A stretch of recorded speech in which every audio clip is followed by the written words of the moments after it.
ordinary, foot down on the concrete. Everyday grind, but my mind don't sleep. Gifted with a vision and a fire to keep. Holistic man, rising from the deep. Feet on the ground, hands to the sky. Connecting the dots between earth and sky. Seeing the world through a different eye. Holistic man, ain't afraid to try. God make me a holistic man. Lift me high when I don't understand. Guide my steps with a gentle hand. God make me a holistic man. Hey everybody, and welcome to The Holistic Man. My name is Jeffrey Clay Smith II. I'm your host, and today I have a very special episode. It's going to be the Mother's Day episode for The Holistic Man. Listen, I would not be a man without my mother, and so I decided to bring her to the podcast to sit her down and talk about her life, her experiences as a woman, her experiences as a wife, her experiences as a mother, and just for her to grace us with her wisdom, with her elegance, with her excellence. And I think she just has something profound to share with the world. So I just need y'all to do something special. I just need y'all to put your hands together for my mother, Lillie Smith. Come on, put your hands together for her. What's up, Mom? Hey. How you doing?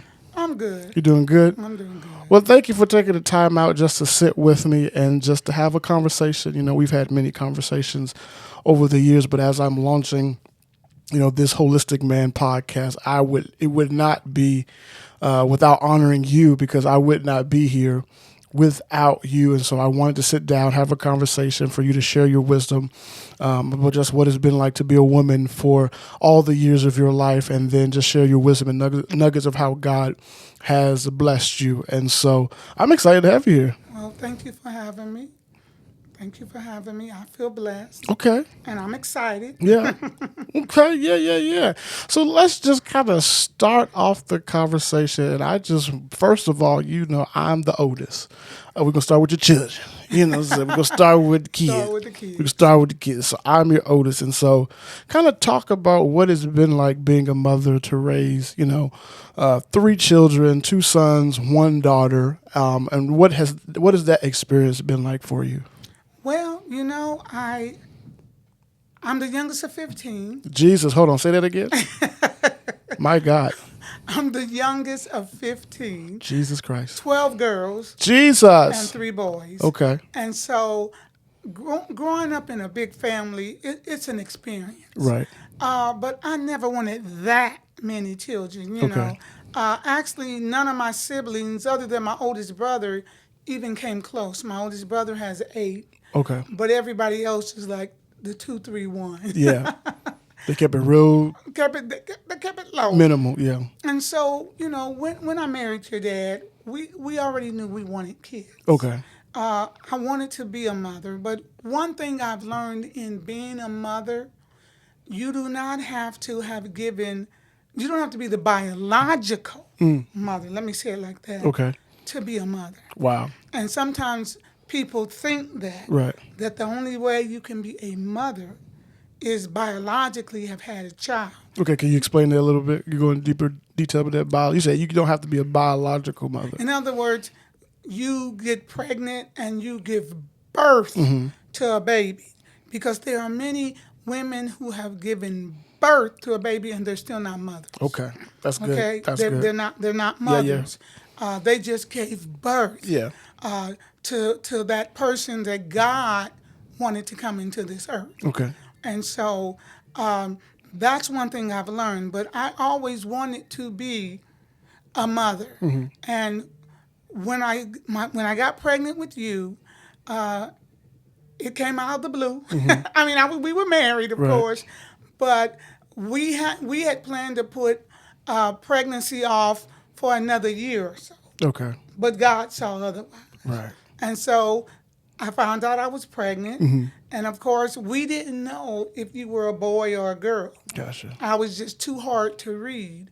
So your father and I decided I wanted you to be named after your father. Okay. I wanted Jeffrey Clayton Smith II. I thought that was just classy. My God. Your dad was like, well, if you're going to name the boy, if it's a girl, let me name it. So we had picked the name Jessica. Right. He had picked it, rather, Jessica Nate for the girl. Of course, you came out a boy. My God, praise Jesus. That'd have been weird. And so motherhood was wonderful. Mm-hmm. Now, I'm going to say something, because, the Bible talks about how a woman in travail, once she gives birth, she forgets the pain. I haven't forgot the pain. Even after all these years? I can remember. Jesus. I remember, not in a bad way, but I'm just saying, I know the Bible don't lie, but I'm like, God, I remember. Now, let me say this. When you first came out and I held you on my chest, for that moment, I guess I can say it was worth it. Right. All the pain, I had toxemia with you. Okay. And so I didn't know it. The doctors just told your dad, but they didn't tell me. But to hold you on my chest, I didn't want them to take you away from me. Okay. And they were like, Mrs. Smith, we got to clean the baby. We got, And I was like, you're going to bring him back? You're going to bring him back? And then, because I had toxemia, well, once you came out, I was out of danger. Right. But, back then, they didn't necessarily make you sleep with the baby. But I said, nope, I want my baby. Can he stay in my room? And they was like, but Miss Smith, don't you want to rest? Right. I said, no, I want my baby. Right. So I kept you in my room. Wow. With me Okay. the whole time. Once they got you cleaned and all that, you stayed in my room. And it was a joy. We've got pictures. Yeah. And Videos. And more videos. Because it was I was ecstatic to be a mom, to just, to know that God had used me to give life to this little creature, that was in my own, this little living thing that had fingers and toes. Right. And, and I just loved the smell, well, at times. Jesus. That babies have, with the powder on them. Right, yeah. And you were a good child. You were sleeping through the night by like the second week. Really? Yes. Oh, wow. Was I a crier? No. At first you were, because you saw it got our attention. Because, every time we were running. Yeah. And even at first at night, we tried to put you in your bed because you had your own room. Yeah. What was that sound? So I was there, and we would put you in our bed. Well, actually, at that time, we had a water bed. Okay. So I think I remember that water bed. Yeah, and somebody said, well, it probably imitated the womb, because, when you was in the womb. It was just nothing but water. Yeah, so you kind of felt that, but, we wasn't getting no sleep. And so some friends told us, said, no, you just got to put him in there, shut your door. If he's been dried, he's been fed, there's nothing in his bed to hurt him, said let him cry. Wow. And that was the hardest thing. Your dad had to stop me because I wanted to go get you. And he was like, no, don't do it, Lillie. So after that first night, you kind of cried, and you cried yourself to sleep, of course. Second night, when it was time to go to bed, we put you down. You slept. Wow. And so, but then I found out sleeping through the night wasn't good for me because I was nursing you. Gotcha. And so then my milk was too full because you wasn't waking up to take my milk. So there was advantages and disadvantages to you sleeping through the night. Wow. But, even as you grew older, and once you start walking, me and you, we hung out. Yeah, we did. I took you everywhere. Yeah. Shoney's was your Shoney's. your favorite place. What was that, the little French toast French sticks. toast Listen, yes. Oh, my God. You ate more than me. The waitresses would come. As a baby? Well, you was maybe about 1.5. 1.5, okay, gotcha. You would eat more French those little sticks than me. And they knew us because we'd go like 2 and 3 times a week. Wow. You know, because we live right but down you got the some street. stock in Shoney's. I know. We live right down the street from it, and you were free, of course, because you were. Yeah, because I was a baby. Because you was just a child. But they'd come and just, look, watch this little boy. Watch how he eats. And the other thing you did was you loved watching yourself on video, because we had taken tons and tons. As you can see here. And yes, you still are a fan of the camera. As you can see. I mean, this is no lie. If I needed to get something done, I could set you in front of one of the videos of you. Uh-huh. And I knew you weren't going to move. And I could maybe sweep or, you know. Yeah. Excuse me, because you wanted to be in the room with me. Right. So but if I put something on, I was able to get cleaning done and everything. Wow. Because you were so caught up on yourself. I love it. And so. I mean, why not? And you were a beautiful child. I mean, everybody commented on how such a beautiful child you were. And when we took you to church, you used to imitate the preacher. I mean, you took, someone had bought you a little gas pump. Uh-huh. You took the pump off to make it a microphone. Wow. And you would imitate the preacher preaching. And, I mean, we have tapes. Yeah, we do have, yeah. Of you preaching at as young as 2 and 3 years old. Right. I mean, and you were preaching. I mean, so it was wonderful. I've learned from the tapes though, as when your second sibling came along, I was a little hard on you. Oh my. You know, because you were ecstatic about having a sibling. You know how you had been with us for a while, because I was hesitant to have another child because of the I thought I'd have the toxemia again, right? But I didn't. Okay. Praise be to God. And so when you found out you had a sister, oh my God, you wanted to carry, you wanted to feed her, but of course you couldn't. Of course I was nursing. Listen, I wanted to be a helper. You wanted, and you know, and I was afraid you was gonna hurt the baby. I got of course. Yeah. So I was constantly maybe I owe you an apology. Jesus. You know that even in the tapes, I'm like, Jeffrey, no, Jeffrey. A bit aggressive. Stop, Jeffrey. And abrasive. You know. As 3 years old. But remember, you was our learning. Yeah. Tool. Yeah. We hadn't been parents. We didn't know a lot of things. A lot of things was trial and error with you. So, you know, by the time the second one came along, you know, it was like, oh my God, you know. And then it was a girl, so they're different than boys. Right. You know, and I learned that too. You know, it's different having a baby boy versus a baby girl. And then she was colicky. Right. So that didn't help. Right. But I'm going to be honest.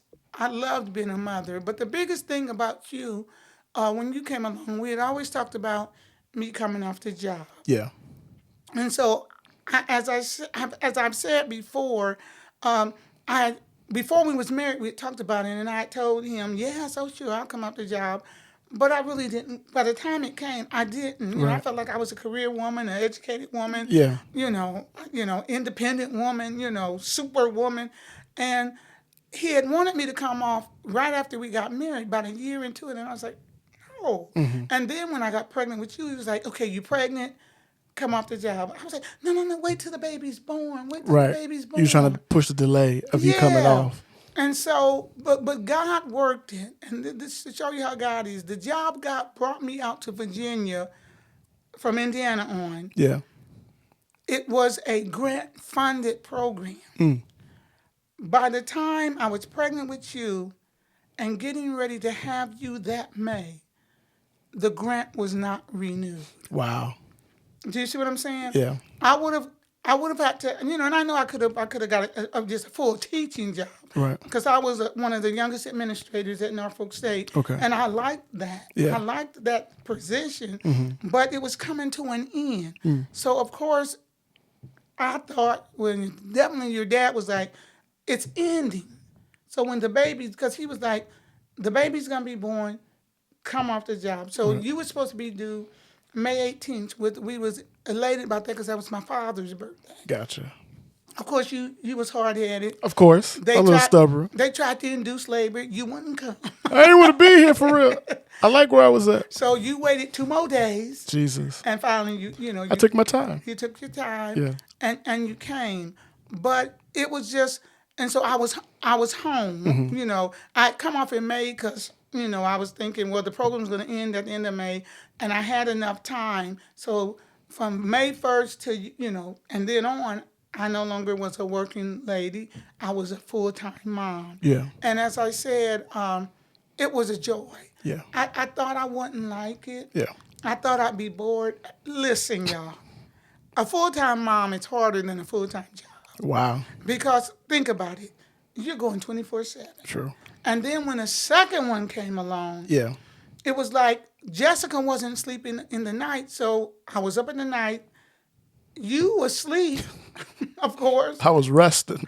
But then, come 7 o'clock, I was up. You was up. Well, I ain't had no sleep. Gotcha. But now I can't just leave you. Yeah. To run amok, and I wasn't gonna just set you in front of a TV every day. Right. So I had to learn to balance. Balance that, and then we had to get Jessica on a better schedule. Right.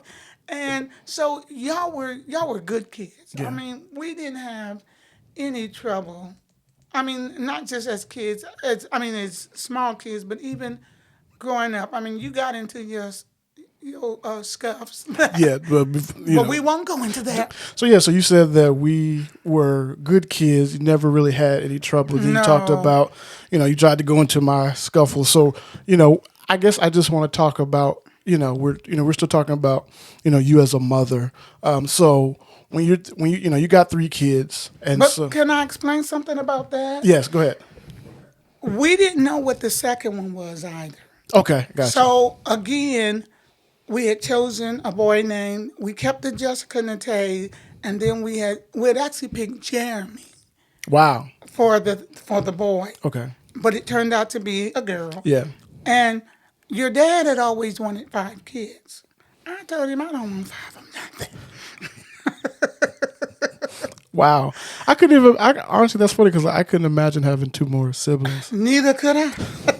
You said 2 was enough. No, actually, when she came out a girl, I thought, you're set. It's finished. Right. And in fact, I had planned on getting my tubes tied. Wow. But that was when we made the transition from Virginia to Dallas. Yes. And my doctor said it was too dangerous for me. Mm-hmm. He couldn't do that, and I was going to be traveling like that and going. So he said, well, when you get to Texas, you do that. But, right. We was poor as dirt when we got to Texas. We were.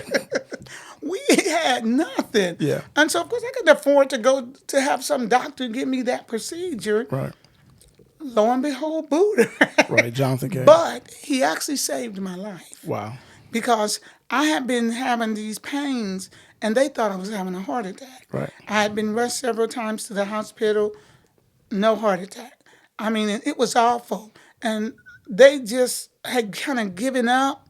Well, then I found out I was pregnant. So I said, I was scared it was something that would harm my baby. So I said, y'all got to find out what this is. Make a long story short, it was my gallbladder. Wow. Had a stone in it so large it needed to come out. Okay. I wasn't going to be able to pass it. Yeah. But now I'm pregnant. And so I had a Christian doctor. So he said, if you wait 6 months, that'll give your baby a chance. Because like I said, I wasn't planning the 3rd one. Yeah. But it's here now. Yeah, he's here. Yeah. Well, we didn't know he was here at first, but he was here. Right. So we had the church praying. Because the surgeon had told me, if that thing ruptures, it's not just the baby that's going to die, Miss Smith, you're going to die. Wow. And so, but God was good, yeah. and God was great. 6 months came, Jonathan was born, and, praise be to God, that's the end of that story. But, like I said, I was thinking 2 was wonderful, a boy and a girl. Right. But Buddha came, and like I said, he saved my life, because I wouldn't have pressed them for what was wrong with me if I hadn't got pregnant. And that would have killed me. Yeah. Because it would have ruptured and y'all have lost your mind. Right. And so I always tell him, you saved my life. Wow. By you coming along, you saved my life. I'm starting to call him a superhero. You went from captain to superhero. But the other thing is, I educated y'all. Yes. When y'all was very young. Yes. I mean, I know I was a teacher, but that's the other thing parents have to understand. You don't have to be a formal teacher to educate your kids. And I think that's the problem today. Parents want to leave it on the school system. No. Your child's first teacher is you. Right. The mom, the dad. And I remember you all were such smart kids, especially you. I remember I taught you the alphabet. And then one day you came in and you said, Mom. And you couldn't have been no more than about 4, maybe 5. Oh, wow. And you was going, and I can't do it, but I'm going to just say what you do. And you said, Z. And you wasn't going this slow. You didn't have to think. Z, Y, A. And you went from Z backwards to A. I mean, rapidly, fluently. And I was like, when did you learn to do that? I don't know. And I've never been able to do that. Right. I've tried it. CYXWTUVSRQPONNLKJIHGFEDCBA. Yes, I got it. All right. I'm impressed. But you did that about 4 or At 5. 5, wow. Yeah. And you know, we taught y'all math. We did. You were reading. In fact, we've got videotape of you reading to Jessica. I remember that. A book. You're sitting there on the sofa. Was it Fox and Socks? Is that what it was? I think it was Fox and Socks by Dr. Seuss. But you were reading a book to Jessica. So we educated y'all. Yeah. When we sent y'all to school, y'all was already reading and writing. I had math and stuff. And the funny thing about the writing is, I kept trying to, you would write, I put the pencil in your right hand, and you switch it to your left hand, and I'd be like, no, Jeffrey. And I tried to make you A righty instead of a southpaw. But God knew. God let it fail. So finally, Jeff was like, leave him alone. And sure enough, I'm a lefty. You're a lefty. To this day, of course. Yeah. And so that was different for me because I had never experienced that. Right. You know, since everybody else is right-handed. True. You know. I was unique. You were unique. And then because you loved your dad, when you went to kindergarten, your dad was in seminary, and they had to wear suits and ties, shirts and ties. And you saw your dad, you knew he was in school. So when you, now we're in Texas. Right. It's hot as Hades. Hot. He's going to school in August. We're in Dallas, y'all. So I'm like, then bought you a little cute short outfit, with the tee and the short. No, Mommy, I don't want to wear that. I said, baby, what do you want to wear? You wanted long pants. Oh, my God. A shirt. Like a collared shirt. Collar shirt. Like you wore to church. And I was like, baby, you can't play. You're gonna, Mommy, I want to look like Daddy. So guess what? The first day of kindergarten, we put you on it. Wow. You wore a shirt. And then the other thing was, it was so hard to let you go. I mean, because think about it. You had been with me every day. Yeah. And you were excited. I don't know why. Now you're not. I'm like, no, I should stay my butt right at the house. You wanted to, you were so excited about kindergarten. I wanted you to be a little sad. I wanted you to kind of cling to me. We pulled up to that school. You jumped out of the car and ran to the door. Oh, my gosh. I and your dad, we were kind of devastated. Right. We drove back home because we didn't live far from the school. You'd have thought somebody had died. Wow. I mean, the tone of the house, we was just sitting there. I cried. Of course, your dad didn't shed tears, but I could tell he felt it. Yeah. And he tells a story that God told him, he's not yours anyway. He belongs to me. Right. But it was so hard to let go. But you loved school. And finally, after about a week of hot pants, and church, you let me put you on shorts. Okay. And so Amen. you start wearing because I told him, I said, Jeffrey, I told you none of the other kids are going to be wearing that. Right. They're going to be in, T-shirts and shorts and tennis shoes. And no. But you admired your dad so much. As I said, we was really poor, but God, there's so many miracles God did. But one of the things God did was the people that the management knew your dad was in seminary. They let us in without a deposit. Wow. We didn't pay a deposit, but the other thing they did was they knew he needed to work part-time or wanted part-time work. So they told him, Mr. Smith, if you help with the grounds, we'll let you go rent-free. So he would go out and help the custodians pick up paper, and that. Well, some days you'd go with him because you'd be running and playing. Yeah. Then one day, I think I know where you're going with this. you were sitting there. Now, we had high aspirations for y'all. You did. And I don't want to take nothing away from anyone's work because someone has to be a custodian. Right. Someone has to be a garbage man. Yeah. Someone has to be a trash man. Yeah. Not my kids.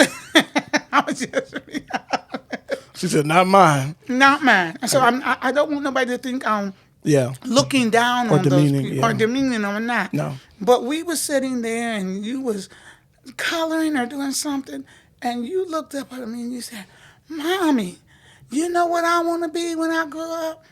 I want to be a garbage man. I said, oh, no, son. We rebuked that. No, you don't.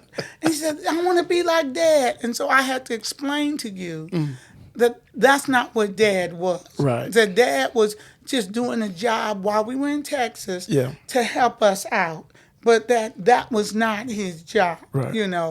And the job he was, you didn't want to be, which was the preacher. That is exactly right. Still don't.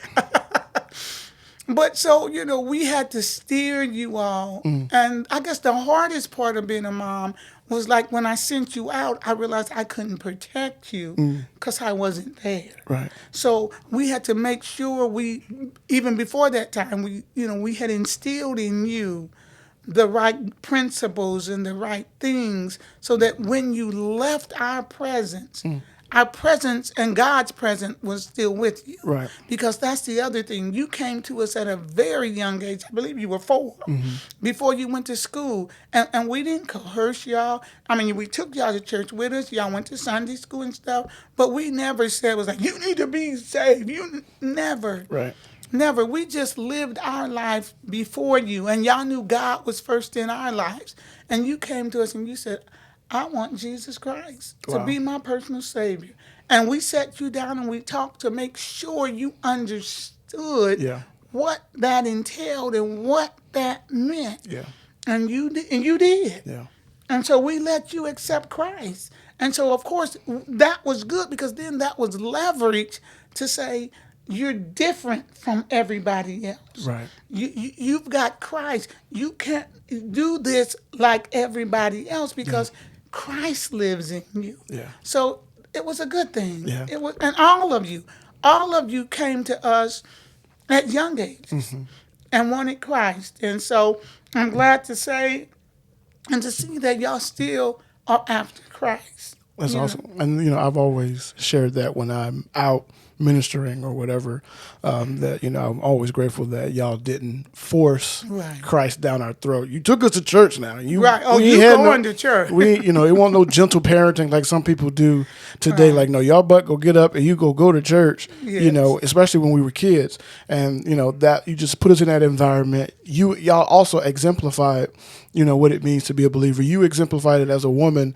what it means to be a godly wife and things of that nature. You, like I said, you're a woman that loves the word. Yes. You taught Sunday school. You know your Bible inside and out, and you just have a hunger and thirst for that. And we saw that. I saw that even growing up. And so I knew that no matter what, we was going to have to be in the kingdom of God in some form or capacity because our parents were so heavily involved and committed to being disciples, not just going to church, not just putting on the mask, but y'all actually lived the life every single day that we were with y'all. And we had these discussions about the Bible. We talked, we worshiped, we prayed. Yes. Listen, one of the things, like even now, y'all pray for us every single day. You know what I'm saying? Like, and even like if we're going through something, you'd be like, let me just pray with your son, you know?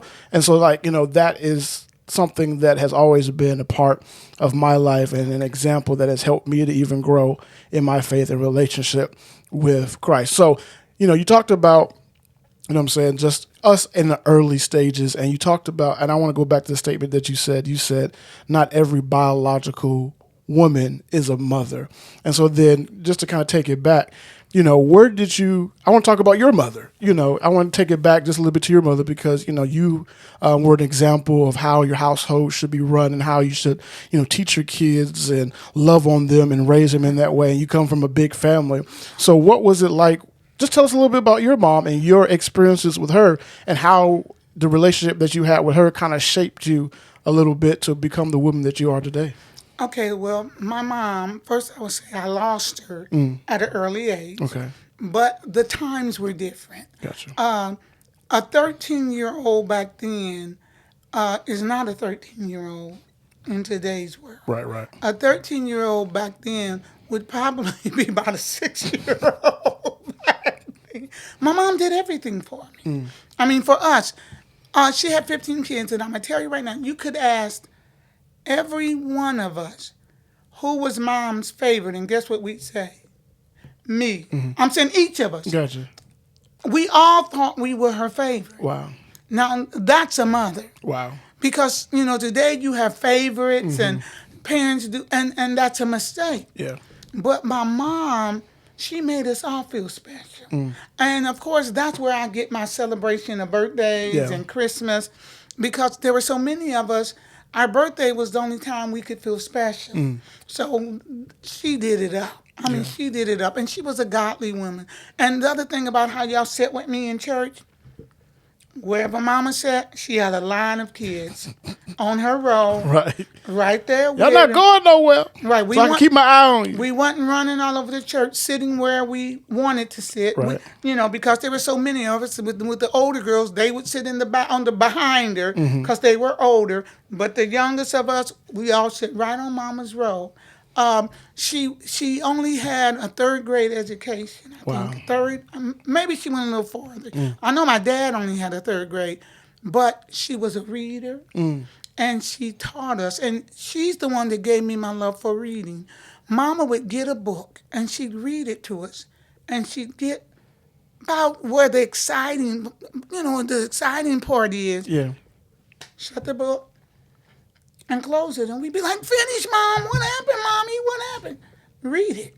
Wow. Now, you know, because I was the youngest, I'm the last one who's going to get that book. Right. So I had to just wait my turn. But many times I read a book that was far beyond my means. Yeah. But because I wanted to know what happened. That's awesome. I read the book, and she ignited a love for reading. She was always reading, of course, when she had time, because, you know, with 15 kids, she was constantly cooking, cleaning, doing laundry. And we didn't have automatic wash machines. We had those big machines where you had a big wringer thing was on it. You had to wring it through there, and then she had to rinse them in the tub. Whoa. Well, she was rinsing clothes in the tub? That's the only place we had to rinse. Wow. Because we didn't have, the washing machine only washed. I can't even imagine that. I couldn't either. Like, I can't even visually picture what that even looked like or the work that went into that. She had to drag it into the bathroom. And I mean, this was a big round machine. Yeah. And it had a thing where you put the clothes in it once you washed them and to get some of the water out. And then she'd put them in the tub to rinse them off. Then she got to wring them again and then go hang them up on the dryer because we didn't have a dryer. Wow. And I mean, she did that for years. And then she had to iron. Back then, they didn't have, you could throw it in and it come out wrinkle-free. Right. And we're talking bedding and everything. She was ironing all that stuff. Wow. And then, she was somebody's cook. Oh, Jesus. My God. My God. My God. Hallelujah. And I would be in the kitchen because I didn't want to be away from her. I always, even from a small child, in fact, I have a scar that I had to ask her later, how did I get it? And she said it was because my older sisters, they drink coffee and they'd be letting me get a sip. And then she said one day, and I don't remember it, she said one day, I reached up on the stove. Now remember, we didn't have automatic coffee makers. This was a big hot steel pan that was sitting on the burner. Yeah. I reached up and grabbed it off the stove and it fell and burned me really bad. Oh, wow. Now, I have no recollection of it. It's just that I got the scar. Right. And when I asked her about it, she told me I tried to get the coffee. Wow. But she was a woman of God, and she was a quiet woman. My dad was a minister. Okay. And he, he was out there, but Mom wasn't. But she would gather with the women in the church and have a women's group, and she was part of the missionary. So, of course, when she got drugged to missionary meetings, guess who was going with her? We, the smaller kids, had to go with her. And but she was just a woman full of life. I mean, and she just was so in love with the Lord. I mean, and then she was her mom, my grandmother, who's my namesake. I'm named after her mother, Lillie. Okay. She got sick, and my dad wanted to bring her to our house, and Daddy said, "Mom, Fanny, you got all these kids. Yeah. No, you can't. You can't." And so, Mama was like, "Well, I want my mom here." So he said, "We're gonna have to just put her in the nursing home," and then so every day, Right. we'd go see Grandma, and we started being friends with all the other ladies who didn't have kids. We became their grandkids, and and so Mom, like I said, she could cook. We would have 3 meals a day. Wow. And then some. Every Sunday, she made 2 cakes and a couple of pies Okay, Grandma. for dessert. I need to be there at that time. I mean, every Sunday we had desserts, because if something was left, sometimes she'd cut some cake and put them in Daddy's lunch. Yeah. But every weekend, she made 2 and 3 cakes and pies. Wow. For dessert. And then Sunday was that big meal. Yeah. But every day we ate. Because my dad told me he knew a meat market man. Now, my dad had to work over in Danville, Illinois, which is not far from Terre Haute, Indiana. Okay. But it's like a 2.5-hour drive. Right. And he'd go every night to pour steel. He worked at General Motors. He poured hot steel. But there was a meat market that he passed on his way, and the man found out my dad was a man of God. And my dad said God told him, "If you serve me, I'll let you live like you got 1 child." Wow. So we never, I know your dad talks about how sometimes they had to eat bread and butter. Yeah. Nah. She said we was having the fine delicacies of life. We had steaks and all. That meat market man did my daddy right. Wow. And That's a blessing. Food was not a problem. I was eating. And the other thing, we never lived in, I'm saying this when I was born. I don't, some of the older girls talk about some of the harder times. Yeah. But from my time, we never lived in housing projects Wow. and all that.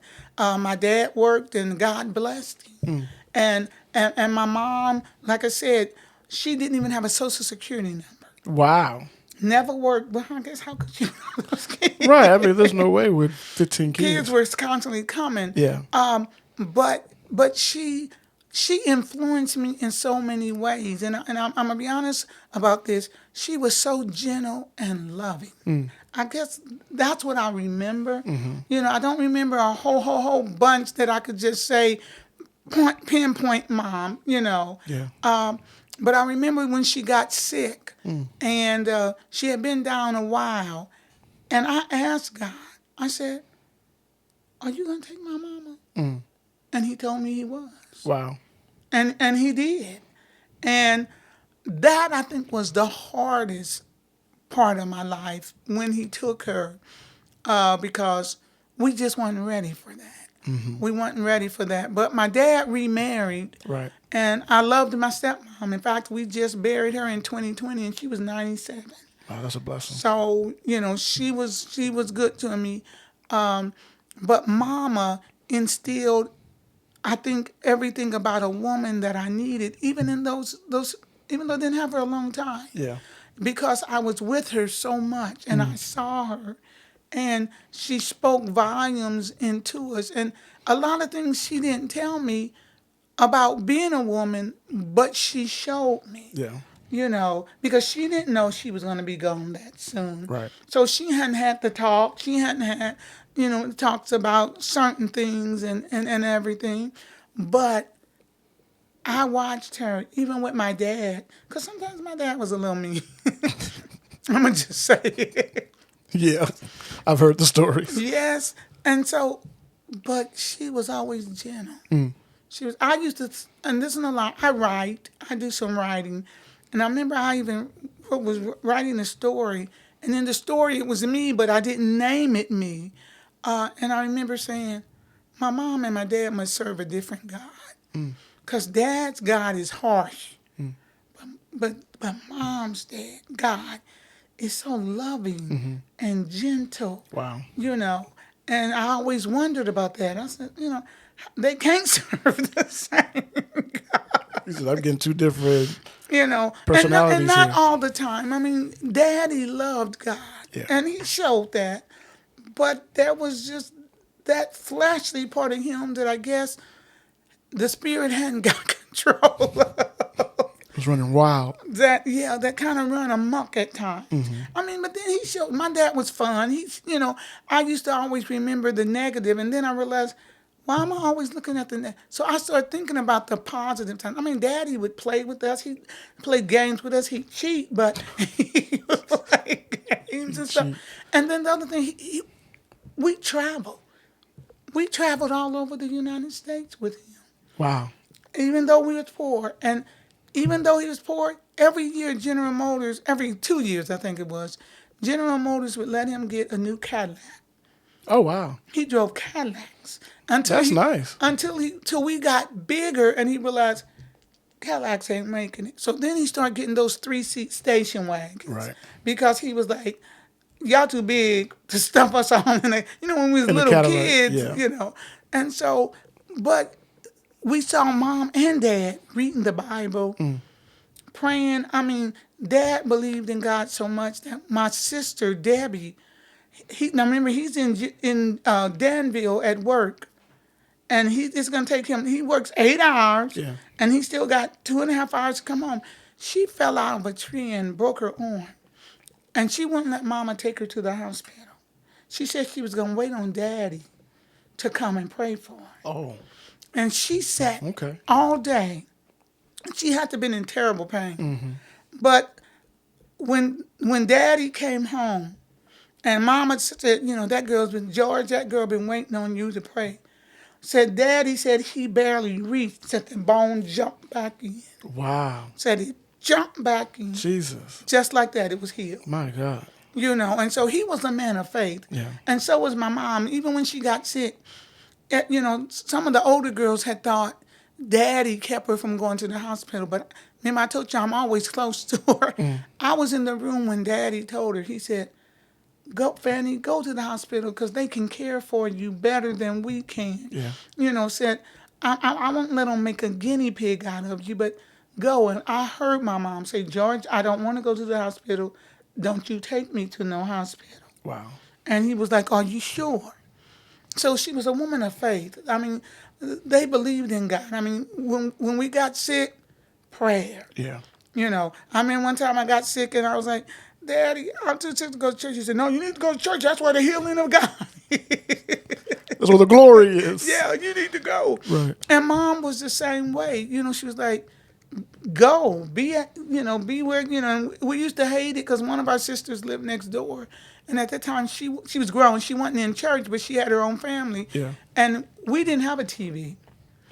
They said, I think it was my sister Sheila, we used to, but it broke. And Daddy said he wasn't going to replace it. So when I came along, no TVs. But it made us be creative and exercise other things, And I remember Patty had a TV next door, so we'd go watch TV. And then it was Bible study. Daddy and Mom go out to the car. We'd be trying to hide. Daddy and mom just be standing by the car door. That meant get your butt out of Patty's house. Come on in. Get in this car. Because Patty had kids that's the same age as well. They didn't have to go to Bible study. Right. I didn't think that was fair. But they want their kids neither. They want their kids. Right. So, Mom, like I said, she was a gentlewoman. She taught me how to be a woman. She modeled it. I can think back to times of just seeing her, whether she was in the kitchen, doing all that laundry, ironing, and she loved baseball, which I hate. You're not really a sports person anyway. No, I'm not. But baseball is boring as all get out. Mama would listen to that on the radio. Remember, we didn't have a TV. Right. And oh, Lord, when the World Series came, don't you bother her. Wow. She would sit by that radio and listen to those World Series. But I never developed that love. I didn't. She loved, there were certain things she loved. She loved reading. She loved, like I said, she loved baseball. I don't remember her into football and even basketball. But baseball, oh, my God. And she was committed. She was committed to her family. And that's what taught me to put family first. Mom put family first. Family was everything. Your husband, your kids, and it didn't matter that I thought Daddy was mean at times. Mama loved him. And he was her husband. Yeah.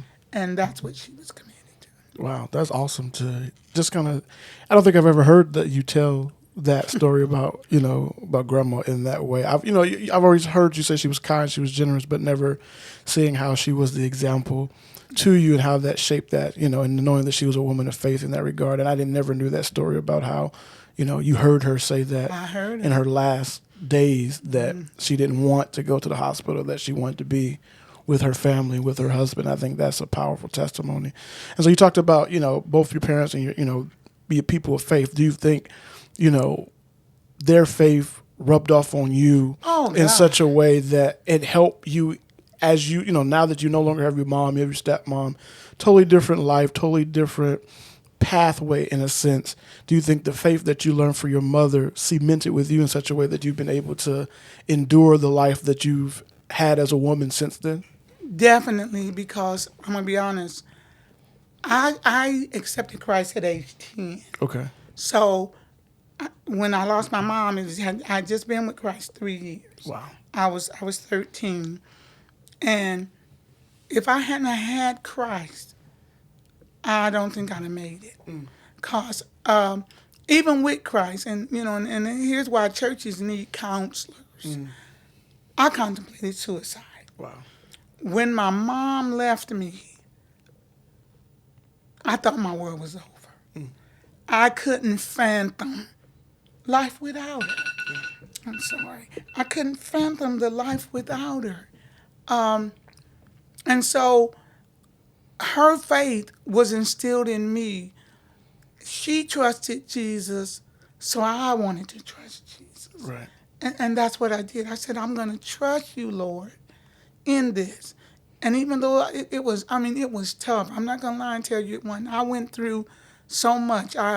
When my dad married my stepmother, she had a son-in-law that tried to rape me. Wow. He ended up molesting me, but his intention was to rape me. And how I found that out was he was raping his daughter. He ended up going to prison because his wife caught him, and he had raped the daughter. So, and that marred me toward men because he had touched me, and my body hadn't been touched, right. And so I didn't want nobody to see me or touch my body. And so I went to a period of, because the other thing is I was heavy. I was fat. Just say fat. We were fat. P-H-A-T? No. F-A-T? F-A-T. Hey family, I just want to take a moment to say thank you for tuning in and rocking with us on the Holistic Man podcast. Ordinary men, extraordinary gifts. Your support, your time, and your engagement mean the world, and we don't take it for granted. And while we're here, I want to give a special shout out to all the incredible mothers out there. Happy Mother's Day. Whether you're a mom, a grandmother, a mother figure, or someone who pours love and wisdom into the next generation, we honor you today. Your strength, sacrifice, and love shape lives in ways that words can't fully express. So to every mother listening, thank you. We celebrate you, and may God continue to bless you abundantly. Now let's get back to the conversation. So you were talking about you were fat. Okay, yes, because as I said, we had food. Yeah. And we ate till our hearts content. And that's probably why I got diabetes now. Jesus. There was no limit to, like I said, we had food. And so, but my dad, my sister Debbie, who's like 10 or 12 years older than me, was thin as a rail. She didn't weigh 99 soaking wet. Wow. And he put her on the scale at 99 pounds. And then make me and my other two sisters, who was right up above me, and of course we was 150, and we were 10 years younger. Oh, wow. So we were kids. Yeah. You get what I'm saying? And he just say, and say stuff. So when he married my stepmom, I remember he would say stuff like, look at her over there, just stuffing her fat face. I mean, cruel things. Oh, my. He was verbally, abusive. Yeah, I call it, they wouldn't have called it that back then, but it was a verbal abuse. Right. I mean, he'd always talk about how fat we were. So I'll never forget. It's not funny. But. It's not, because it left scars. Yeah. It left scars. Yeah. In high school, I was very smart. I was a National Honor Society, top of my class, became a Hoosier Scholar. I mean, all that good stuff. But I was scared to leave home in the sense of Terre Haute. Yeah. So I ended up going to Indiana State University, but I got a full ride. Wow. And so that May, I graduated in May, I decided I'm not going to college fat. I am not. So I literally starved myself. This is no lie. And I exercised. I was doing 100 sit-ups a night. Oh, my gosh. What? 100 sit-ups a night, some other stuff. Yeah. And I was eating a sandwich a day. Nothing else. One sandwich. You were starving. Now, let me explain. I was in like a size 22 in high school. By the time I walked on that campus, I was a size 12. Wow. And so, but here's the thing. I kept going. And I ended up being anorexic. I ended up being so thin, I was just skin and bones. And then, of course, the family was worried about me because they said, no, Lillie. And what I saw in the meal was a fat girl still. And that's why I speak to parents who have, and it's not just girls anymore. Yeah. Even young men that are anorexic. It's a mind battle. Stop saying, oh, you better stop that. In your mind, it's what you see of yourself and feel of yourself in your mind. I mean, I ended up being a size 5. And I'm 5'10" or 9. Yeah. And I was a 5. I mean, I got that thin. But my family, I almost died a couple of times. And I never forget one time I passed out. We was out at a restaurant. And I just fell literally to the floor. And I remember I lived with my sister Debbie. We shared an apartment. And I'll never forget, she took me home. And she got me in the bed. I was so weak. And they didn't think I was going to make it. So Debbie got some soup. And all I could think of, this is no lie, oh God, how many calories are in that soup? In the soup? In the soup. Soup ain't got that many calories. It didn't matter. I was eating practically nothing. Right, if you're eating a sandwich a day. I was even doing worse by then. Okay, gotcha. And so she was feeding me that soup, and I started crying. And I didn't want to tell her why I was crying. I wanted her to stop giving my body that soup. Right. And so what happened was, my family then, it was like, everybody, we got to save Lillie. We got to save Lillie. Because, so that's how I discovered bulimia. So I went from being anorexic to bulimic. Right. Because I realized I could get rid of my food, let them think I was eating, get rid of that food, and they would never know the difference. Because my dad, even when I got thin, because remember he was always fat. When I got thin, he said, well, don't nobody want a bone but a dog. You laughing. Because the switch up is crazy. It is. Like first he was saying you were fat. Now nobody wants you because you're a bone. Because, don't nobody want a bone but a dog. And because I thought, well, maybe if I get thin, my dad will love me like he's supposed to love me. He'll want me like I'm supposed to be wanted by a father. But then when I switched from being anorexic to bulimic, he was proud. He was like, look at her. That girl can eat a horse and she don't gain weight. But he didn't realize I was killing myself. I was actually killing myself. And that went on for almost 5 years. Wow. I was bulimic, and nobody was the wiser. They just thought, oh, she's exercising. No, I was throwing it up. I was taking laxatives. I was doing all kind of crazy foolishness to get the food up out of me. Right. It got so good that if I ate a muffin for breakfast and somebody stayed around too long, 5 o'clock, I could bring that muffin back up. Wow. That's sick. Yeah, it's sick. It is.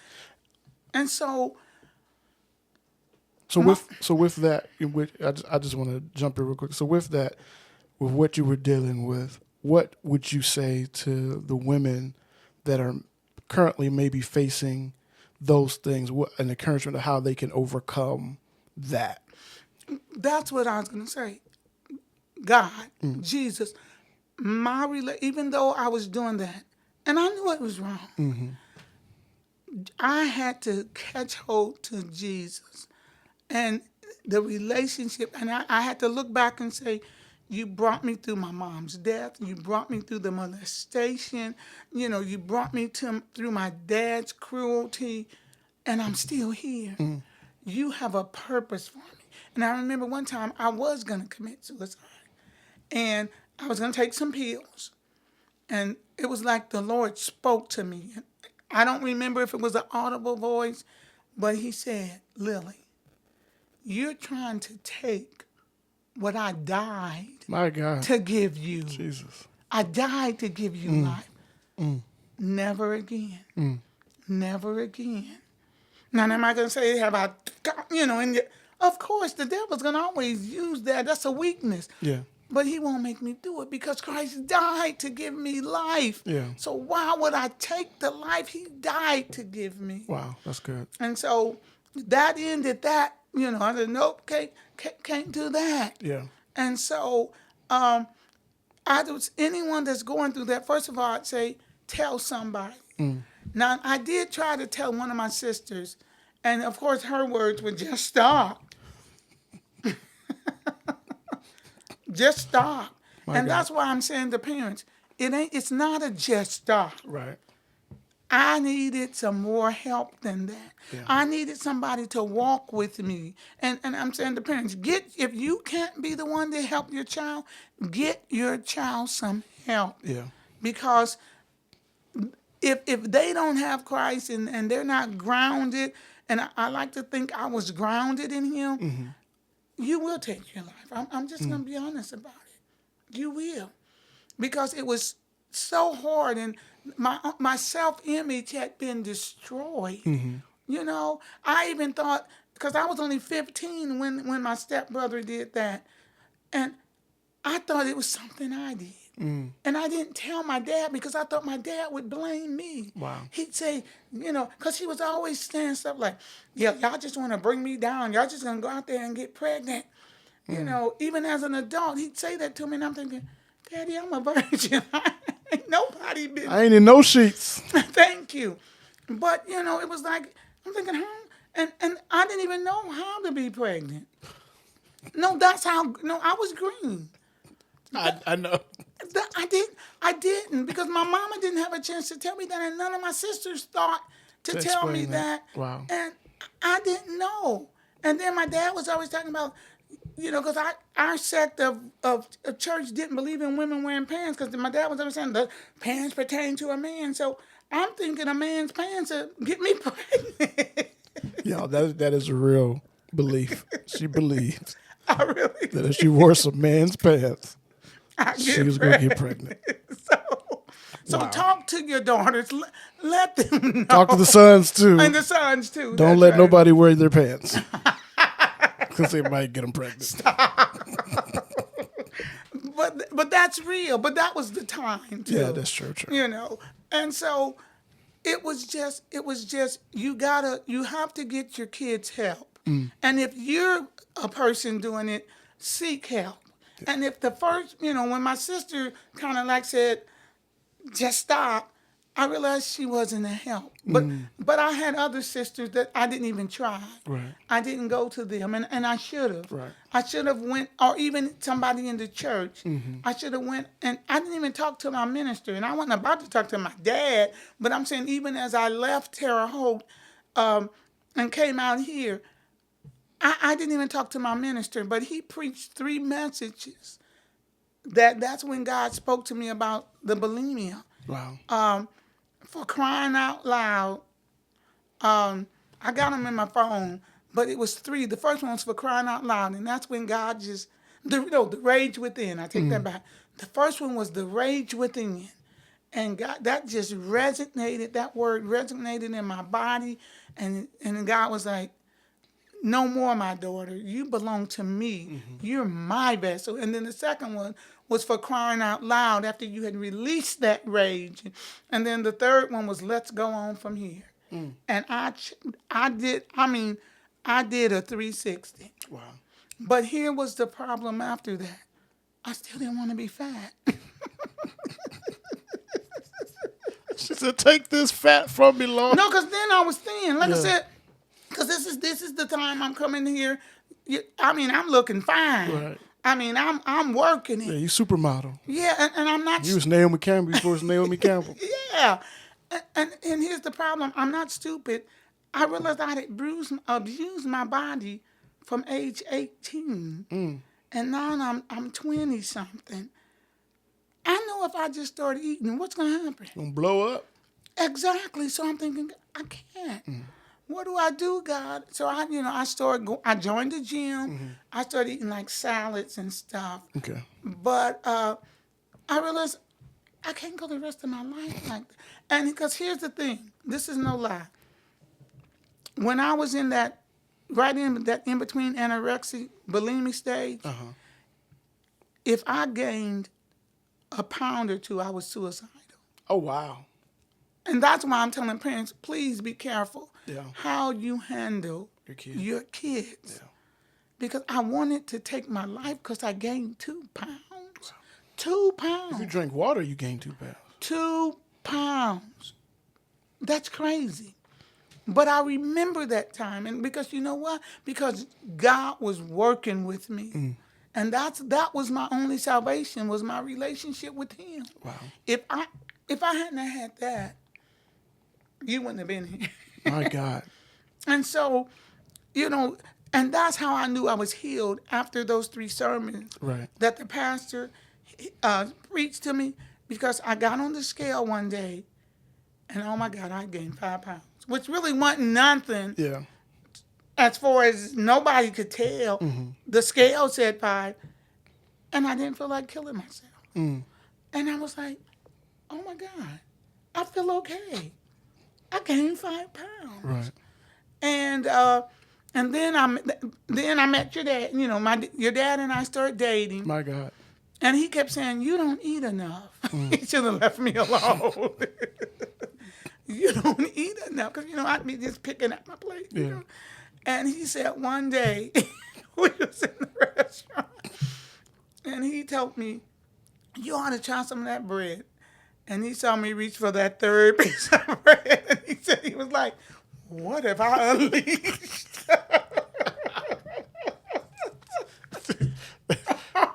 I have unleashed the beast. He was like, man, she gonna eat bread, all the bread? What have what have I unleashed? And I remember I once we got engaged, I did tell him about what had happened in my body. And he said he was going to help me. So he started working out with me. Okay. But I got insulted because on Valentine's Day, he bought me a warm-up suit. I was so mad. I said, what are you trying to say? I ain't even got no words. I ain't never heard this. A warm-up suit? A warm-up suit. Come on, Dad. A warm-up suit. And he said, well, so we, when we go running, because, I didn't have nothing like that. When we go out walking and stuff, he said, for you to put it on. But I said, for Valentine's Day? You could just pick that as a regular day. Didn't you just tell me buy one? He wanted to be romantic. It was not romantic. I got you. Trust me. I'm just trying to help. I know. And so, but I did start gaining weight, of course. Mm-hmm. I wasn't a big mood by the time of my wedding. You've seen the pictures. Yeah. But I was way bigger than I had been when he met me, which wasn't that far back. Right. And of course, as we got married and I was cooking for him every day, the weight kept coming. Right. It kept coming. But, I dealt with it, and he loved me. Mm. And that's the other thing, ladies. If your husband thinks you look good, who cares what some other man? Who cares? Who cares what other people think? He said he didn't realize. Now he looks back at some of those pictures and goes, "Oh my God, were you really that big?" Right. He said it never feigned him. Mm. It never feigned him. But at the time, I thought maybe he did. But no, he loved me for me. And so what did I care what other people thought about me gaining weight? And, of course, you know what the church thought. They thought, oh, she probably pregnant. That's why they're getting married so quick, because I was putting on weight. Right. But it was because I had been anorexic and bulimic, and now I'm eating, and I'm trying to eat regular, but it didn't matter. My body was just taking everything because I had starved it to death. Yeah. And so if he thought I was beautiful, then it didn't matter what, and we get caught up into that. Yeah. Who am I dressing for? Am I dressing for some other man? Or do I just want my husband to think I look nice? Right. And that's what I learned. And there were some things he said, I don't like that. I don't like that. Mm-hmm. I remember I had a dress, he thought it looked like a cow. Some people gave it to me. It had big black spotches and it was white. In Texas, I don't know. I know you're talking about. I know the dress you're talking about. I haven't seen the picture. He didn't like that. He said, burn it.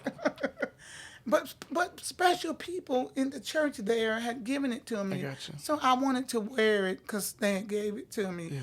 Yeah. But normally if he said he just didn't like something, I tried not. Right. Some things I was like, wait, man, this is getting ridiculous. If I thought I looked good, Right. And so we got to be careful, back to parents and their kids and how they look and who they are. You need to instill in them that they are children of God. Right. And that they're important and that they're beautiful. Yeah. And that beauty is in the eye of the beholder. What you think looks good, I might not. Right. And that's okay. Yeah. But see, we don't teach kids that. Mm. We don't tell, and like I used to tell y'all children of God, people are going to treat y'all different. Mm-hmm. They're going to pick on you. And they did. They're going to do stuff to you. Yeah. But know that that's because Christ is in you. And you always have to exemplify that. So. Well, that's awesome. That's a wonderful testimony and story of what you've endured kind of, during your early years, even up until marriage. And then even, like I said, hearing about, kind of your mindset of where you were. But then the ultimate goal and the ultimate mindset was that you were a child of God and you had to go back through the victories that he had brought you through, the circumstances and situations he had brought you through, and just realize that you were still here and he's had way more for you. And so I just really quickly, I want to, touch really quickly on that, the fact that you were a teacher for 40 years, teaching others, people's kids. What was that like as a woman coming in? Like you taught in different decades of education, and now you're retired. You've ridden into the sunset. Yes. What is one of the things that you can look back on and give wisdom in to those women that are in education teaching,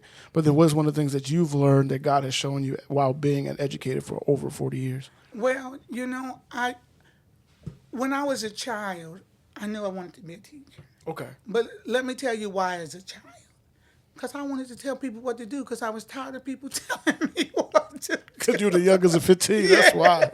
And That's hilarious. No, seriously.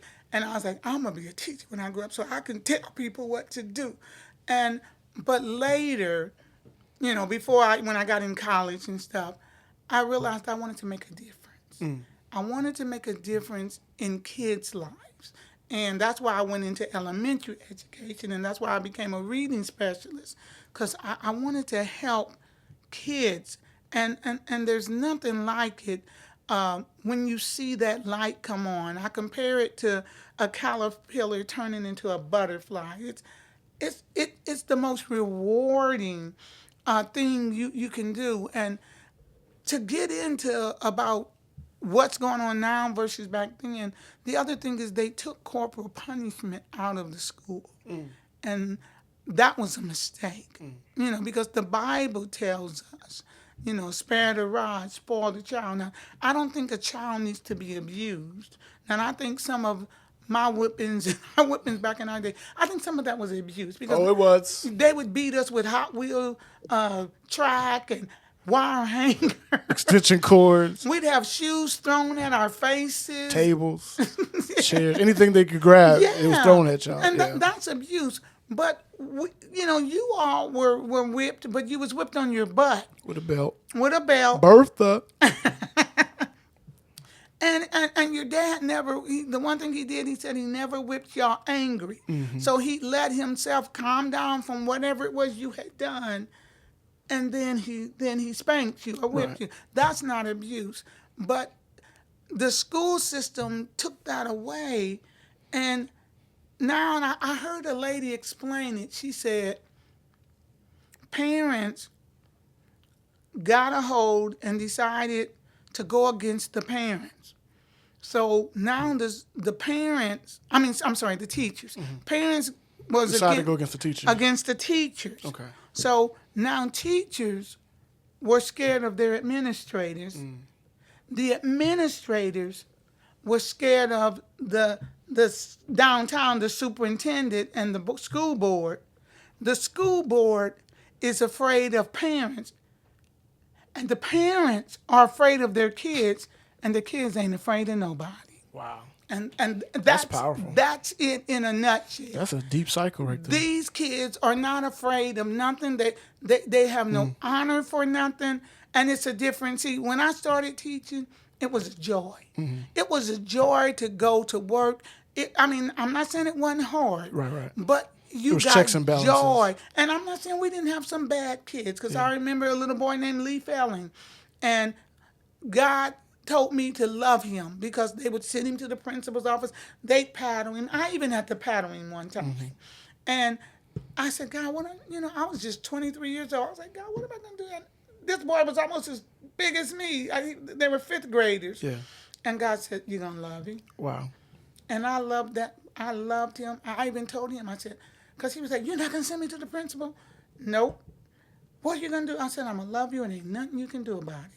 Do you know that boy did a 360-degree turn? Not only did he start acting right in my class, because I told him, I said, when you go out of my class, because we changed classes in fifth grade, I said, you represent Miss Chouse. I said, you represent me. And so everybody was coming, what did you do to Lee? I just loved him. Wow. I just powerful. loved him. And at the end of, because I did a split 5-6, so he was in fifth grade, I went to the principal and said, can I keep him for sixth grade? She looked at me like, what? You want to keep him another year? I said, yes, because I knew if I sent him to the other teacher, everything I had implanted in him would be lost. Yeah. I didn't tell the principal that, but I said, yes, please put him back on my roster. At the end of sixth grade, when he graduated, he got the outstanding award for the most changed behavior ever. Wow. He was a different young man, and I've always wondered what became of him. I tried to look him up, but the name I found and whoever it was didn't respond back, so I don't know. Okay. Because now he's older than you, of course. He's got to be in his 50s. But I always wondered what became of Lee, because here's the thing I found out. his mom had gave him and his older brother Sean away. She still kept the younger kids. So the grandma went and got him out of social services and said she'd take him. But every day of his life, she was telling him, I'll be so glad when you grow up and get out of my house. And so Wow. this, these were just kids. Yeah. And this was a little Caucasian boy. This wasn't a little black boy. This was a little Caucasian boy.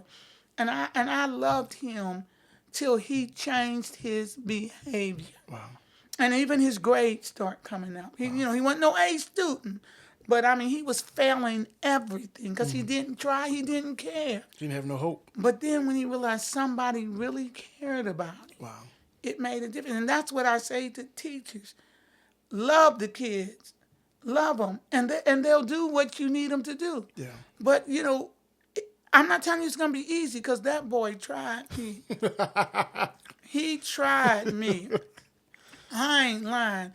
There was a couple of times I could have took him in the closet and choked life out of him. Jesus. But, of course, I didn't do that. Amen. And amen again. But I think as Christians, I say to teachers, it's about love. Now, no, I wasn't his parent. And I don't think we should be parents because now that's what they want us to be. Yeah. We're the parent, we're the psychologist, we're this, we're that. It's like, what did you do to that child? No, that home did that to the child. Yeah. We can't take responsibility for what the home, and that's what's happening. The home is broken. Yeah. And with the home broken and like it is, you get a broken child. Wow. But we as Christians, if we're going to go into education, if we're going to be with these children, we got to love like Jesus loved. And we got to take some stuff. Yeah. Not everything, because I wasn't going to just let them cuss me and beat you up and bully you. Yeah, we had teachers that had broken legs and oh my arms broken. I'm talking about just last year. Right. Oh wow, 23? Oh wow. Okay. Sent to the hospital. In 2023? Yes. Wow. Kids had thrown chairs and desks at them. Oh my. It's a war zone. And I told teachers, and everybody wants to say, oh, it's ADHD. Oh, he's on the spectrum. No, it's a demonic force that have come against our young people. And I told these teachers, you remember me and you used to go every year, what did I have you go? We pray and anoint all the doors and the windows. And entrance ways. And windows too. And windows to the school. Yeah. I told them, I said, this is a demonic thing.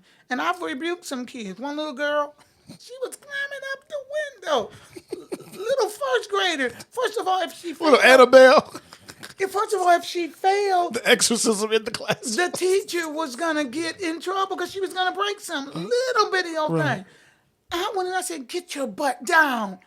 And when she came down, I just grabbed her and said, Saint the Lord, rebuke you, and not loud. In the name of Jesus, I command you come out of this shower. She just went and left. My God. Fell in my arm. I had to grab her. You was doing deliverance at the school. The teacher thought she had fallen asleep. Slain in the spirit. But I'm serious, she wasn't asleep. Wow. That's But then I got afraid because I thought, where did that devil go? Right. We're in a room full of other kids. Yeah. And then she would just follow me. You remember like how Paul said, the girl. The people would just follow after you got cast. The devil got cast. Until I'd be walking down the hall. She wasn't even supposed to be out of the classroom. I'd feel a presence. I look back and she was following me. I want to go with you.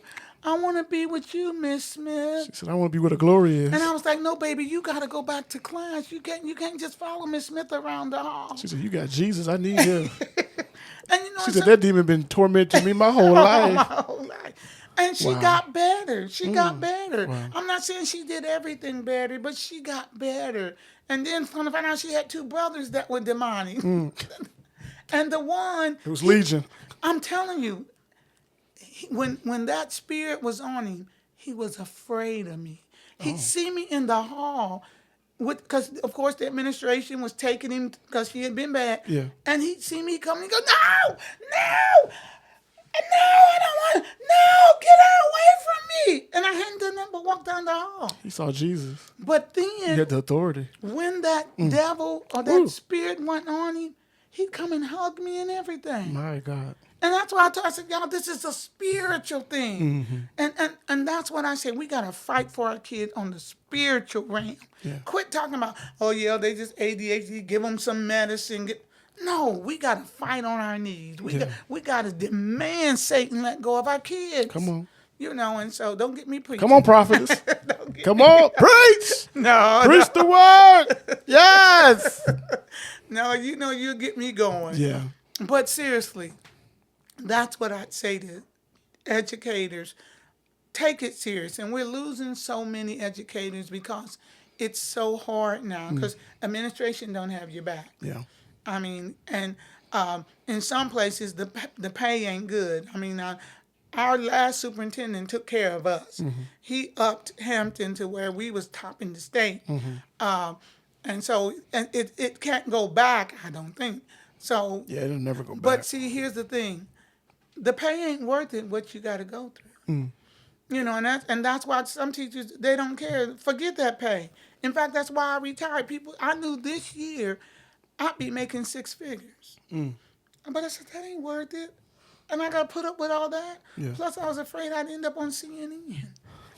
So, I'm old school. You is? I believe in butt whips. Snatching kids. Mm-hmm. Yeah. And putting them in order. Mm-hmm. And it's gotten even worse to where even security now can't put their hands on the kids. Wow. Last year, our security had told me, yeah, we can handle them, Miss Smith, but we know y'all can't touch them. I was like, yeah. Right. And just so you can't see it. Yeah. Yeah. And so I just felt like it would, these kids aren't getting better. They're getting worse. And then you got to understand these are our future. Mm. One day you want to retire. Who going to let you retire? If this is the generation that's coming. Oh, I'm retiring. He said, I'm retiring. If someone's there or not. I'm just saying on the big scale. Yeah. And so here's the thing. First of all, teachers got to have God, because that's the other thing you got to understand. Every teacher is not a Christian. Right. So we do need more godly people in the school system. Yeah. We do.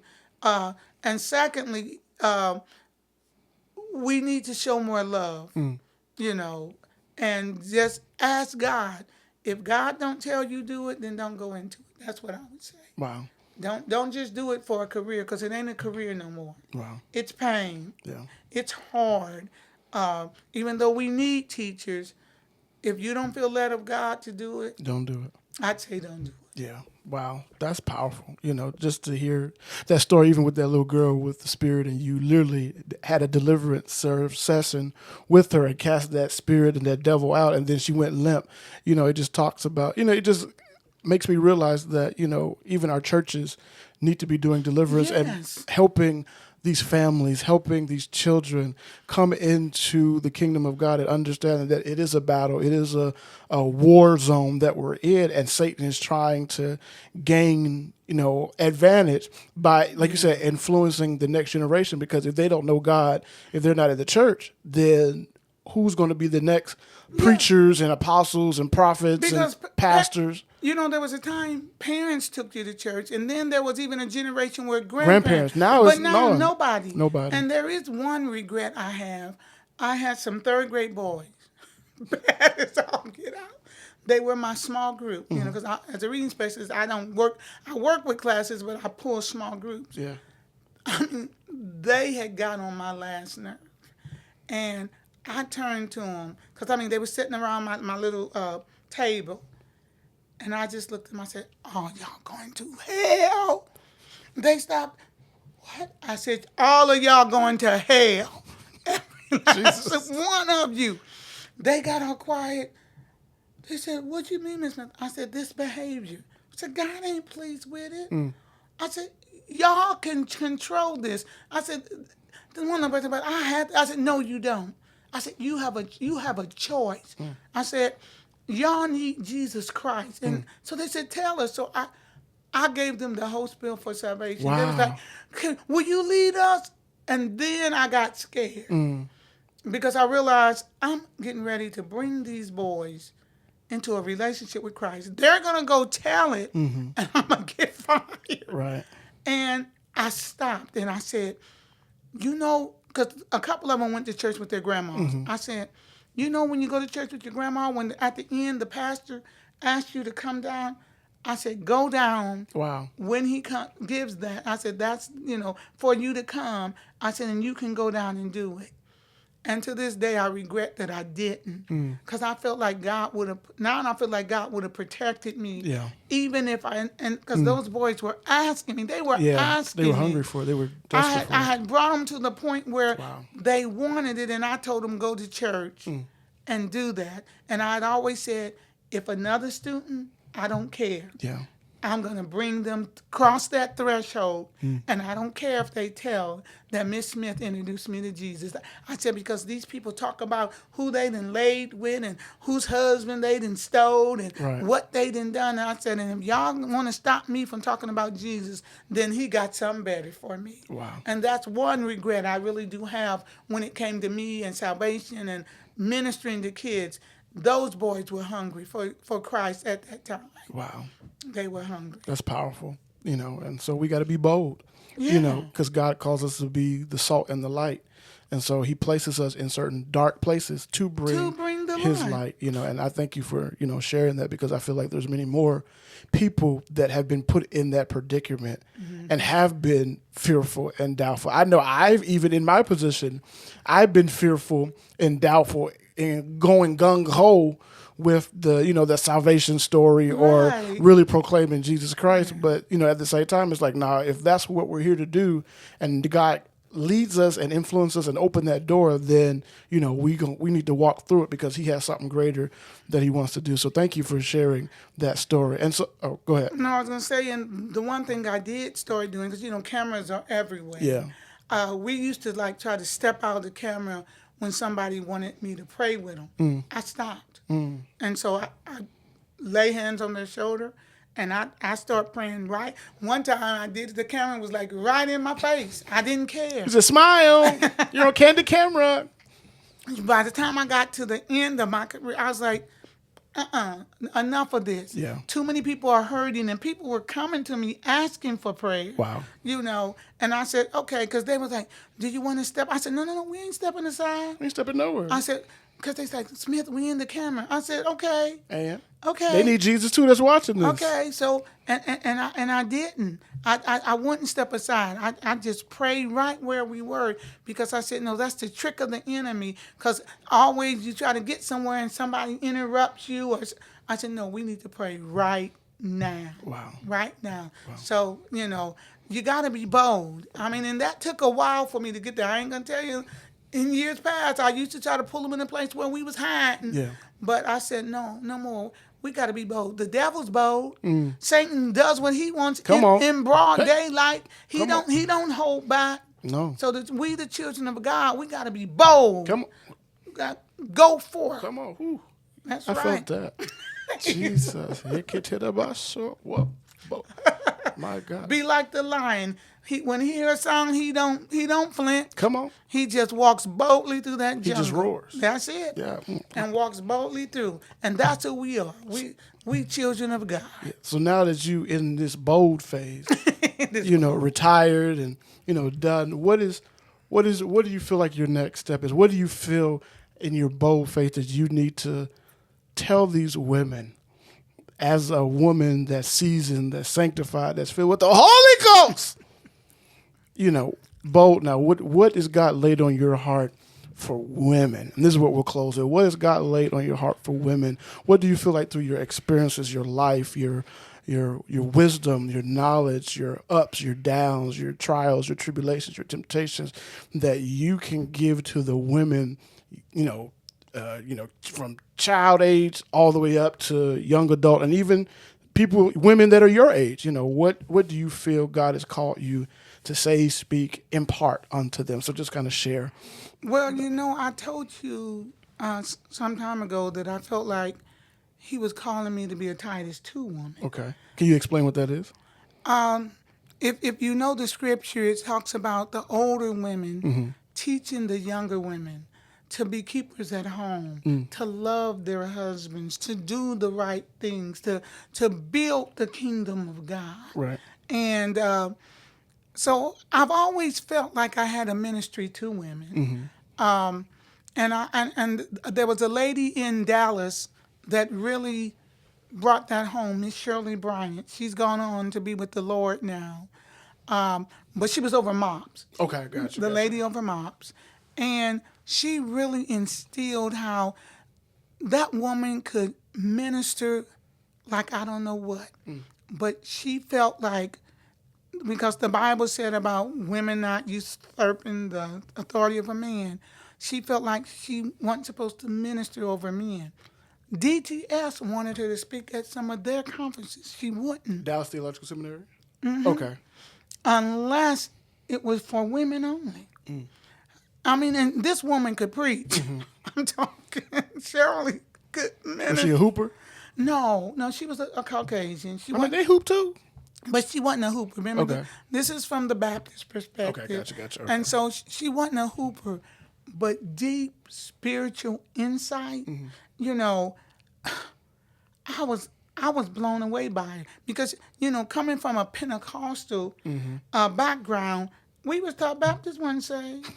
No, I'm just telling you. Right. And I never forget, after I'd had a year with Shirley, I went to your daddy, and these were my exact words.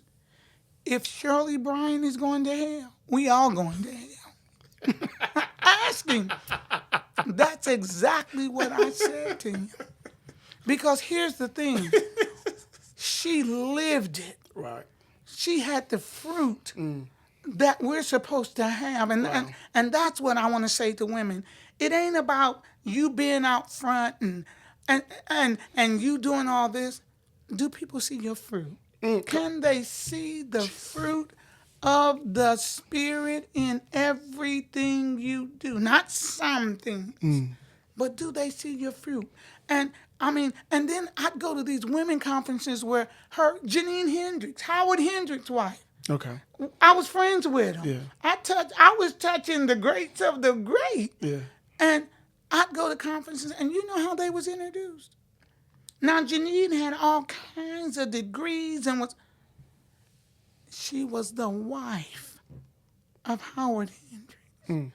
I would listen as all these, these were famous women. Yeah. The wife of I can't remember Chaplain Bryan's first name. The wife of Pentecost. I'm like, the wife. You know what I'm saying? You said, I got a name. Like, give me some kudos for what I put some respect on my name. But and they were proud. They were proud to be the wife of, and not give them all. We want our resume read, accolades, and all our accolades. The wife, and that just resonated with me. And these are profound women and speakers, and so I feel God was leading me toward women. Of course, because of my background, a lot of people have pushed me other ways. But I even my writing, and I'm hoping to get back to it now that I'm retired.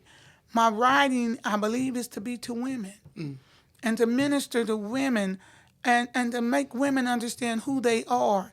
And, because in this world, we got this women feminist movement. The church shouldn't have that. Church shouldn't have that. God don't have that. Right. And I know people want to say, well, women have been abused and men, God ain't abused them. God ain't changed about what he wanted us to be. Wow. And what he made us to be. And that's what we got to go back to. What does the Bible say? We can't help it because man might abuse that. And I know that's because of sin. But man abused that. God didn't. Just what did God tell them? What did Jesus rather tell them when they came to him about divorce? He said Moses allowed it because God knew your heart. But what did he say? From the beginning, God never intended it to be so. So what does that tell you? God don't change. God made us to be helpers. So be the helper. Wow. And I understand sin has marred that, but it don't change God. When God said man is over woman, Jesus is over man, he ain't changed that. that don't make me less. Right. Women think that makes me less. I am the weaker vessel. Unless I done worked out and became the Hulk or something. Jesus. Ain't nothing wrong going to the gym. I'm just saying. Be fit in Jesus' name. I'm just saying our frames were built basically to carry babies. My God. Y'all's were not. Thank you. You was built to be the worker. Well. Come on, finish your point. you had me for. Yeah, I'm sorry. My bad. That's true. He put him in the garden. He worked the garden. He worked the ground. Yeah. The woman we were made. The only reason we came about was to be a helpmeet. Mm-hmm. That don't demean us. Right. But it also shows the influence we have. I mean, Adam had been walking with God and doing all that. He gets this woman, and she influenced him to go against God. My God. Now, she influenced him in a bad way, but that means we can influence men in a good way. That's good. We have influence over men, mm-hmm. but we got to use it for the right thing in the right way. Yeah. We're powerful. You are. We are powerful, but we get caught up on the, a man thinks he's supposed to do everything. No, I don't think they think they're supposed to do everything. I just think the same sin that got in you, got in him. Do you understand what I'm saying? Right, yeah. Sin makes us do things we not supposed to do. And God never said you're only supposed to obey him if he's doing the right thing. There's nowhere in the Bible it says that. And when I say obey, I'm not trying to put it like no master and slave. But you're talking specifically about husband. Headship. Of the household. Of the household. Husband and wife, right. Yes, yeah. I'm talking about that. And I realize now every woman won't have a husband because we've had wars and they in jail and prison and killed and all that. But I'm saying if God blesses you to let a husband find you, and that's the other thing. The Bible said he that findeth a wife findeth a good thing. He didn't tell us go hunt for that. We're not supposed. He's supposed to find us. Hunting. But the women ain't. Silly rabbit. Finding is for men. And that's what happens. Because if you go looking, that's why you're going to end up getting the wrong thing. I'm talking about the woman. You go out there, you hunting, you may end up with the wrong thing. But let God bring him, and God will. My story proves he will. He will. He'll bring the right person into your life. Because you was dating everybody. Yes, I was. I was. But you weren't looking. No, I wasn't looking for a husband. Right. I was just looking to have a good time. Get a free meal, get wine and dine. Don't take this right now, because these women today, they looking for a wine and dine. You encourage it. But let me explain something. Let me explain something, women. And nothing wrong with wine and dine. Ain't nothing wrong with that. But I kept myself pure. Yeah. I wasn't sleeping around. All them men weren't kissing on me. My God. Just because you bought me a meal, my lips weren't yours. Jesus. So they need to understand, that's the other thing. You ain't the only man I'm dating, and I'm not yours. I'm dating somebody else, and no, we ain't doing nothing either. Right. So, and I've met some couples with them. Well, we had to try it out to make sure we fit. Wow. And not to get graphic, but it's just a hoe, and they all kind of are the same.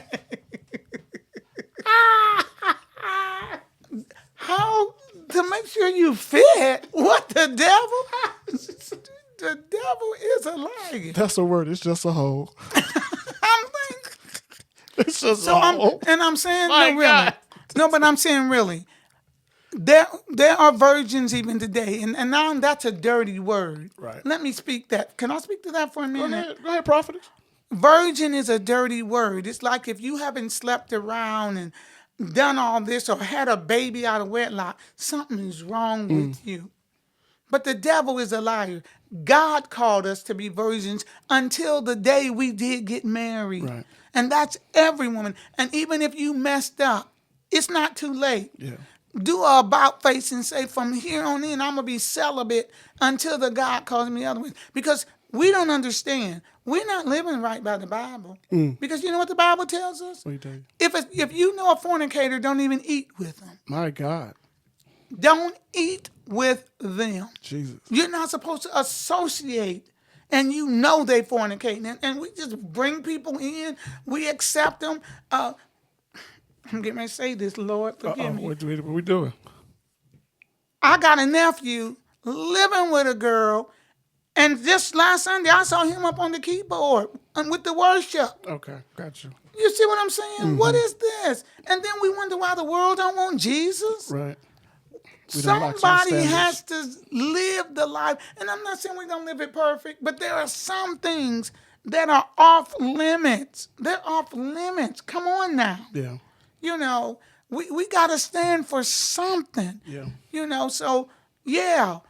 I went to my marriage. I was a virgin, and I would have remained one until I got married. My God.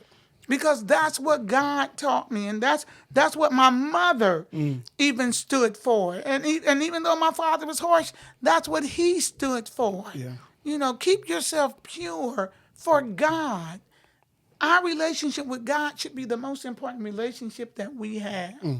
You know, and so women, I know, you know, we want to get married. We want to, well, y'all did, I didn't, but I did it. Get married, have a baby, all that good stuff. But the most important thing I think we need to understand is we got to wait on the Lord, be of good courage, and he'll strengthen you. And if that's for you, he'll bring that to pass. He said, didn't God say he never withhold what was good from you? Yep. Well, apparently, right now in your life, that ain't the good thing. So just wait on God. Yeah. When it's time, you know, sometimes we think we know what's best, but I think about even some of them relationships I had back in Indiana. If I had married some of them jokes, my life would have been messed up. Right. Messed up. Right.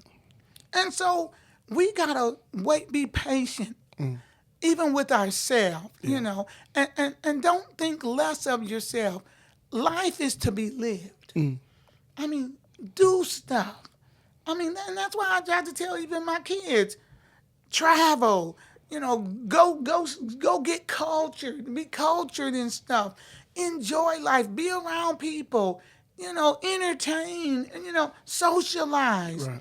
Life is worth living because of Christ. You know, get involved in some things, give back. Right. You know, and that's what I say to women, you know, you're not just sitting around like a wallflower, I'm waiting on a man to find me. Right. Live your life. Live your life to the fullest and know that God has your back. That if it's for you, then it's coming. Right. If it's not for you, then it ain't coming. You can't make it happen. Well, you can make a train wreck, but you can't make it happen if it's. And the other thing I'd say, I know I jumped in pretty fast. Yeah, you did that timeline. That timeline is crazy. You know, when I think back to it, I'm thinking, what was I thinking? You was in love. But that's the thing. It can't all be about love. I think it was more the ministry, the prayer, the talking about the Lord, the fellowship, the friendship and the fellowship that we had. I think it was because I thought I had been in love before. Your dad is not the first person I thought I was in love with. Wow. You know, I thought I was in love with this guy back home and would have married him had he asked me. Right. I mean, do you understand what I'm saying? Yeah. But I gave up on him because we were friends. That's how we started out. Me and him were best. I mean, we'd hook up at every convention. You saw him, you saw me. Wow. But we never told each other when our feelings changed. I didn't tell him. He apparently didn't tell me. Because we talk about other people we liked. But I realized I was in love with this. Or I thought. You thought, yeah. You thought. And then after so many years, because I knew him from like age 15 into adulthood. When I got about 19, I was like, forget this joke. Forget this. He ain't gonna return my love. Right. So I moved on and, start liking other boys and, then he gonna call me out the blue. Do we have a chance? And I'm thinking, what the? I was like, what are you talking about? Right. I'm thinking, you never told me you liked me like that. So I was like, I was flipping about it. I'm like, I guess anything's possible. Wow. And he married another girl.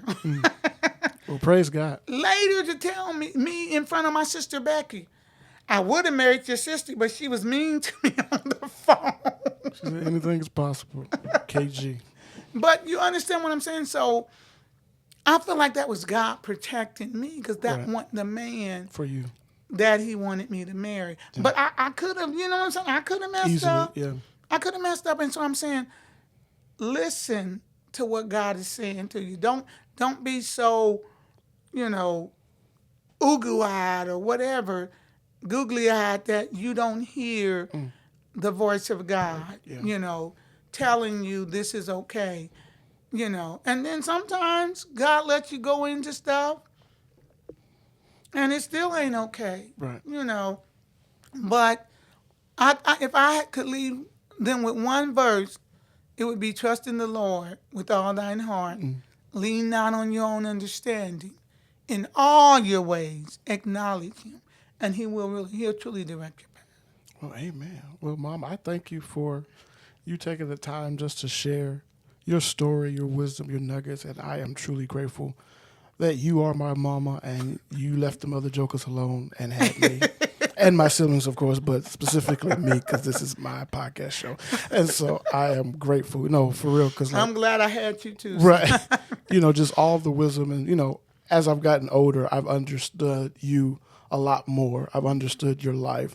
I've understood the call that God's placed on you, and, I'm grateful. And I thank God every day that you are my mother. And, a lot of times, and even to the kids that have mothers that are still alive, take advantage, love them, admonish them. Yes. Early on, we think our parents are a certain way because of X, Y, Z. But then as you get older and you have more conversation with them, they share you share like we did today. You shared your story. You get a little bit more understanding of how you operate and how you think, your heart and your mindset. And you be like, oh, I was kind of wrong in how I was thinking as a kid, thinking that it was this, but it's not. But no, I'm truly grateful that you are my mother. I wouldn't want any other mother out there in the world because she gave me my good looks, y'all, and my sense of fashion and style and personality. I'm more like my mother than I am my father. But thank you for taking the time just to grace the Holistic Man podcast. Thank you for asking me. Because I wouldn't be here. The man would not be here without the mother, the woman. That's right. That birthed him. You carried me for 9 months, and you've carried me 36 years, 37 years, even now, even though I'm grown. You got a grandbaby from me, things of that nature. I got my own career, things of that nature, but you're still carrying me in prayer. You're still giving me wisdom. You're still giving me insight. You're still correcting me when I need to be corrected. You're giving me insight. And according to you, you're trying to bid me off to the highest bidder. Ladies, he's available. Oh, my gosh. He's going to probably cut this out. I probably am. Oh, my gosh. But I am grateful. And ain't he fine? Jesus. Okay. Amen. Amen. Thank you, Jesus. Well, thank you, Bob, for being... Thank you, Bob, for being here, just sharing your story and your time with me. I'm grateful, to have you. And listen, y'all, this has been the Holistic Man Mother's Day edition for us. I'm here having a conversation with my mom, Lillie Smith. She's Prophetess Smith. I call her Prophetess, and I'm thankful for her.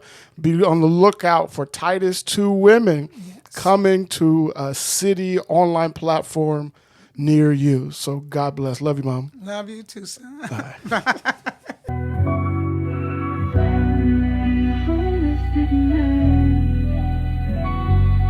Give me how I don't understand. Guide my steps with a gentle hand. God make me a holistic man.